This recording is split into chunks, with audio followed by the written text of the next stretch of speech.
Maintenant que notre dépôt Git est créé, nous allons voir comment GitHub nous affiche finalement ce dépôt et également son historique. Étant donné que notre dépôt est pour le moment vide, je vous invite plutôt à aller voir le dépôt d'un projet public qui est utilisé notamment très fréquemment sous Linux et qui se nomme Vim. Alors Vim, qu'est-ce que c'est? C'est tout simplement un éditeur de texte en ligne de commande qui est, comme je vous l'ai dit, très utilisé notamment sous Linux. Pour cela, je vous donne donc rendez-vous encore une fois sur la page d'accueil de votre projet GitHub.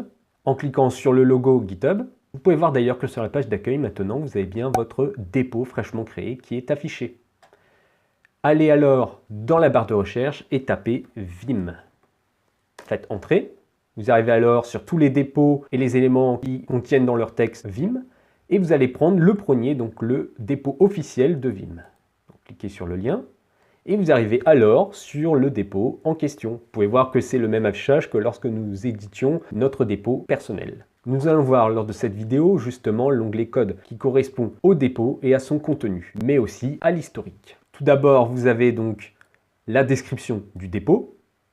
Vous avez également les tags liés à ce dépôt. Ensuite, vous avez une barre avec quelques informations assez intéressantes. Tout d'abord, vous avez le nombre de commits réalisés sur ce projet. Donc, vous pouvez voir qu'il y en a eu un bon paquet. Vous pouvez cliquer sur le lien et ça va vous lister donc tous les commits.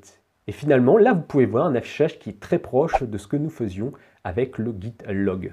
En effet, nous avons la liste de nos commits avec les dates des commits.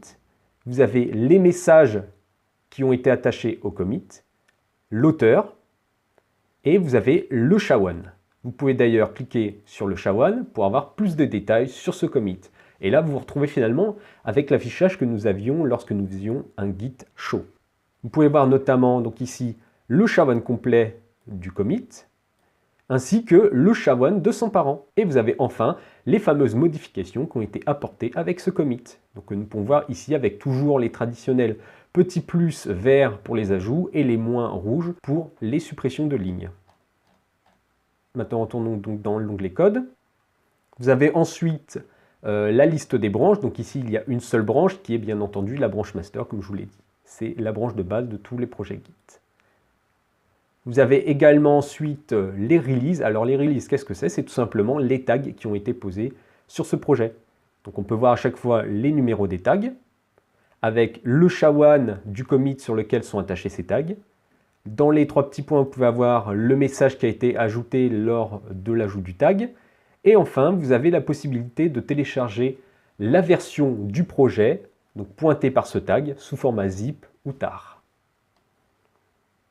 Donc retournons à nouveau dans l'onglet Code. Et vous avez enfin la liste des contributeurs au projet. Donc ici, on peut voir qu'il n'y en a qu'un seul et c'est le propriétaire du dépôt. Vous pouvez également donc cliquer dessus pour avoir cette liste. Voilà. Et vous avez quelques statistiques sur l'activité de cette personne. Donc retournons maintenant encore une fois à notre page. Vous avez ensuite ici la branche que vous souhaitez afficher. Donc là, nous n'avons que la master. Vous avez en dessous l'état du dépôt juste après le dernier commit réalisé donc sur la branche master. On peut dire finalement que c'est l'état de votre espace de travail si vous étiez sur le tag master de la branche. Vous retrouvez alors la liste des fichiers composant le projet, avec à chaque fois en face des fichiers un message ainsi qu'une date. En fait, c'est tout simplement le dernier commit qui a modifié le fichier en question. Vous pouvez bien entendu cliquer sur le message du commit afin de voir les détails de celui-ci. Donc par exemple, là, si on clique ici, on peut voir le dernier commit qui a modifié ce fichier. Revenons en arrière encore une fois. Et vous avez donc tout en bas le fichier readme.md qui est affiché de façon graphique.